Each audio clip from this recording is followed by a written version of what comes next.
নমস্কার, শখের রান্নাঘরে সবাইকে স্বাগত। দেখুন আজকে কি নিয়ে এসেছি, চিনতে পেরেছেন কি? দেখুন একটু, আজকে নিয়ে এসেছি আমি সজনে ফুল। সজনে ফুল অনেকেই বলে কষা লাগে, খেতে ভালো লাগে না।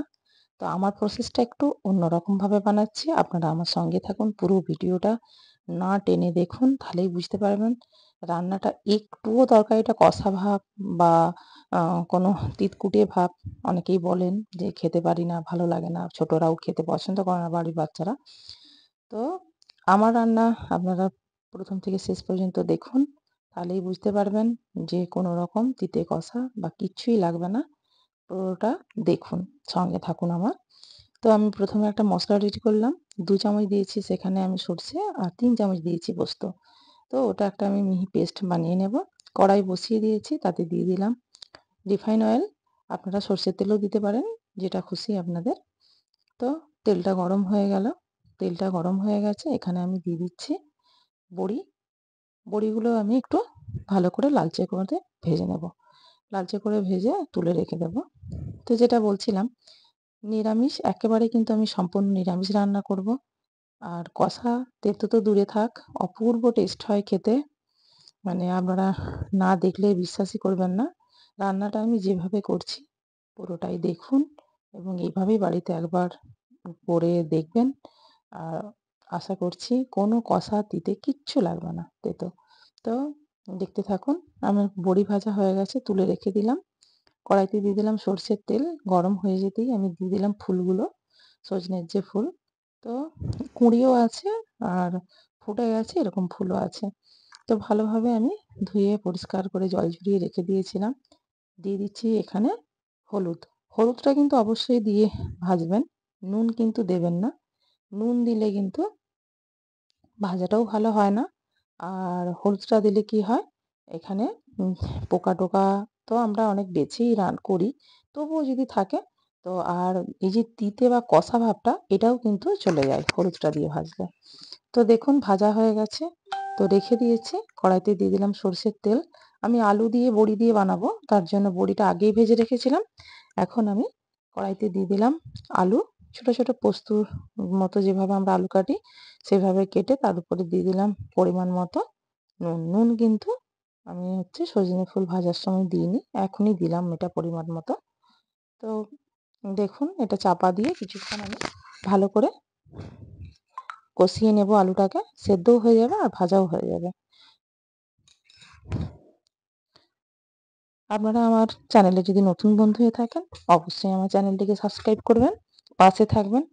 পুরো রান্নাটা দেখুন, খুব ভালো লাগবে আশা করছি। দেখুন আলুটা বেশ লালচে করে একটু ভাজা হয়ে গেছে। এবারে আমি বেটে রাখা পোস্ত আর সরষের মিশ্রণটা দিয়ে দিলাম। বেশি কিচ্ছু একদম মশলা লাগে না। আর রান্নাটা একেবারেই সিম্পল। একটু আমি মশলার যে গ্রাইন্ডারে যে লেগেছিল মশলাটা, সেটা একটু জল দিয়ে ধুয়ে দিয়ে দিলাম। আর দিয়ে দিলাম একটা বড় সাইজের টমেটোকে কেটে রেখেছিলাম, সেটাই দিয়ে দিলাম। একটু নাড়াচাড়া করে নিচ্ছি মশলাটার সঙ্গে আলুগুলো, টমেটো। আর দিয়ে দিলাম লঙ্কার গুঁড়ো, লাল লঙ্কার গুঁড়ো এটা। ভালো করে একটু কষিয়ে নেব এবারে।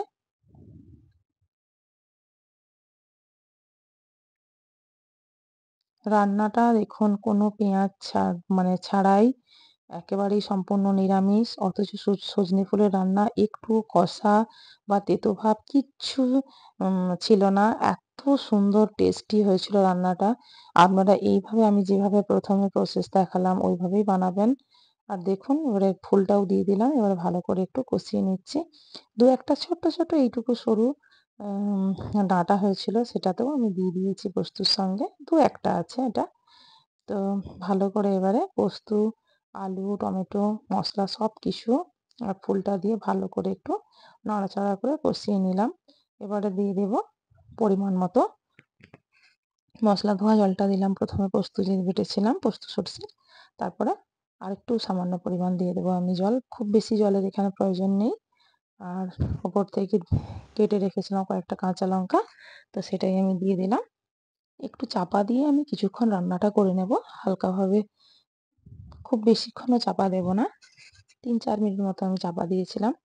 দেখুন অনেকটা জল শুকিয়ে গেছে। এবারে কিন্তু একটা শুকনো, শুকনো করে তারপরে আমি বড়ি দিয়ে নামাবো। তো দেখুন কত সুন্দর। এবারে এই অবস্থায় আমি দিয়ে দিলাম বড়িগুলো, ভেজে রেখেছিলাম যে বড়িগুলো, সেগুলো দিয়েও আমি কিছুক্ষণ রান্নাটা করে নেব। ভালোভাবে শুকনো, শুকনো করে নামালে অপূর্ব টেস্ট লাগে খেতে। আপনারা অবশ্যই কিন্তু ঘি, লেবু, মুগের ডাল দিয়ে এই পোস্ত দিয়ে খুব সুন্দর ভাত খাওয়া যাবে নিরামিষের দিনে। আপনারা অবশ্যই এভাবে একবার হলেও বানিয়ে খাবেন এবং আমাকে জানাবেন কেমন হয়েছে রান্নাটা। সঙ্গে থাকবেন, লাইক, কমেন্ট ও শেয়ার করবেন। নমস্কার।